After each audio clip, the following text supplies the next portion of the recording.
내일 미국의 인플레이션을 반영하는 소비자 물가지수 데이터 발표를 앞두고 전월 대비 꺾일 것이라는 기대감에 증시는 상승했습니다. 테슬라는 주요 자동차 회사 중 오늘 유일하게 상승했지만 내일은 전혀 다르게 움직일 수도 있는데요. 지난 15년 연속 S&P 500 지수를 능가한 전설의 인물이 최근 계속 테슬라 숏을 했고 테슬라 주가가 오를수록 더 할 것이라며 새로운 테슬라 공매도로 등장하는 등 힘든 상황입니다.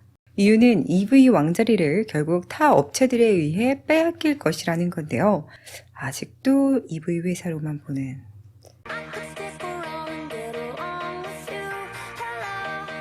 유럽 신차 안전평가 기관에서 오늘 2022년 전체 종합 테스트 결과를 발표했습니다. 모델 S와 Y가 각각의 동급 범주에서 1위를 차지했으며 전체 차량 안전 점수에서 두 모델이 동일한 98%로 최고 안전 차량으로 뽑히는 영광을 얻었는데요. 유로 NCAP는 테슬라가 유럽 자동차 시장에 큰 영향을 미쳤으며 이는 테슬라가 안전 분야에서 브랜드의 이름을 알리려는 의지가 있었기 때문에 가능했던 결과라고 평했습니다. 한편 안전과 관련해 테슬라는 어제 2022년 갑자기 중단했던 분기별 안전 리포트를 다시 발행했습니다. 1월 업데이트에서 새로운 공식을 도입해 작년 3분기까지의 모든 그동안의 분기별 통계치를 게시했는데요. 이 그래프는 충돌 사고 한 건이 발생하기 전까지 달린 거리를 오토파일럿 실행 시와 작동 중이지 않은 테슬라, 또 일반 미국 차량 평균과 비교한 것입니다. 테슬라 오토파일럿 실행 시 현저하게 안정성이 높은 것을 확인할 수 있고요. 또 오토파일럿을 작동하지 않은 테슬라 차량이라도 미국 내 타 차량들보다 2배 이상 충동률이 낮은 것으로 나옵니다. 물론 테슬라 자체 통과 결과라는 점은 짚고 가야겠죠. 또다시 인도네시아 기가팩토리 계약이 임박했다는 소식이 나왔습니다. 이에 대한 질문에 인도네시아 투자상관은 테슬라와 논의 중에 있다는 정도로만 확인했는데요. 소식통에 따르면 예비 거래 내용에는 연간 100만 대 차량 생산을 위한 제조시설은 물론 공급망 관련 여러 시설들에 대한 계획도 포함되어 있다고 합니다. 단연 배터리 시설이 포함될 것인데 테슬라가 공개적으로 발표한 적은 없으나 작년 인도네시아 당국에 의해 테슬라가 한 인도네시아 니켈 가공 회사와 5년 계약을 맺는 등 배터리 원료 확보에 약 50억 달러의 거래를 마쳤다고 공개된 바 있고요. 또 지리적으로도 테슬라의 인기가 상당한 호주와 뉴질랜드의 기가 상하이보다 더 가깝습니다.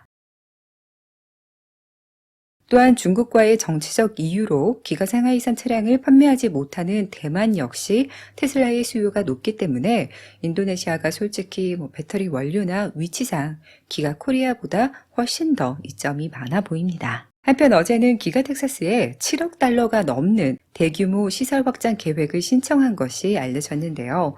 이와 같은 4가지 프로젝트 각각의 기초 및 마감을 위한 신청으로 배터리 양극재, 캐소드 시설의 경우 이미 지어지고 있습니다. 차량 에너지 제품 모두 핵심은 배터리인데 3개 프로젝트가 배터리 생산과 관련돼 있을 정도로 텍사스 리튬 정제소 건설 임박과 함께 또 준비 중인 모습인데요. 테슬라가 배터리 공급 업체로 자리매김하는 그날이 빨리 왔으면 좋겠습니다. 추가 펩시 인도 차량으로 보이는 8대의 세미트럭이 기가 네바다 직원들에게도 극비라는 기가 네바다 인근 세미 전용 생산시설에서 최근 목격됐는데요. 세미트럭 생산 확대와 더불어 서비스, 수리 역시 중요한데 지난주 인도한 지 얼마 되지 않은 펩시 테슬라 세미가 기가 네바다로 견인되는 것이 목격되며 품질 우려가 있기도 했습니다. 사실 제품 출시 초반 충분히 있을 수 있는 일이긴 한데요. 현재까지 세미를 수리할 수 있는 곳은 기가 네바다 뿐이지만 어제 기가 네바다 인근에 세미 전용 수리센터를 건설할 계획임이 확인됐고요. 지난 9월에는 캘리포니아에서 세미트럭 모바일 서비스를 지원할 지원 채용도 시작했습니다.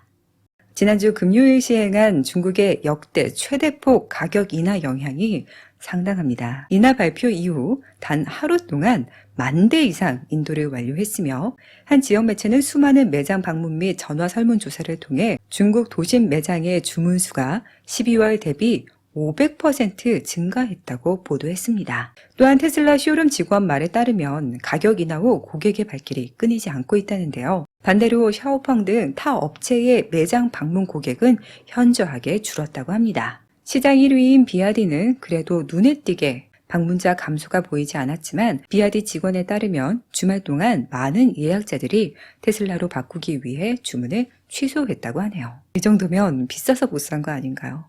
특히 모델 Y에 대한 관심이 높다고 하는데 이 모델 Y가 2022년 중국 럭셔리 SUV 부문 판매 1위에 올랐습니다. 2, 3위 판매량을 합친 것보다 더 많은 판매량이었고 가격대 불문하고 전체 SUV 부문에서는 BYD 송에 이은 2위였어요. 그러나 송은 약 26,000달러로 약 5만 불이던 모델 Y의 거의 절반가인데요. 그러나 이제 모델 Y의 기본이 약 38,000달러.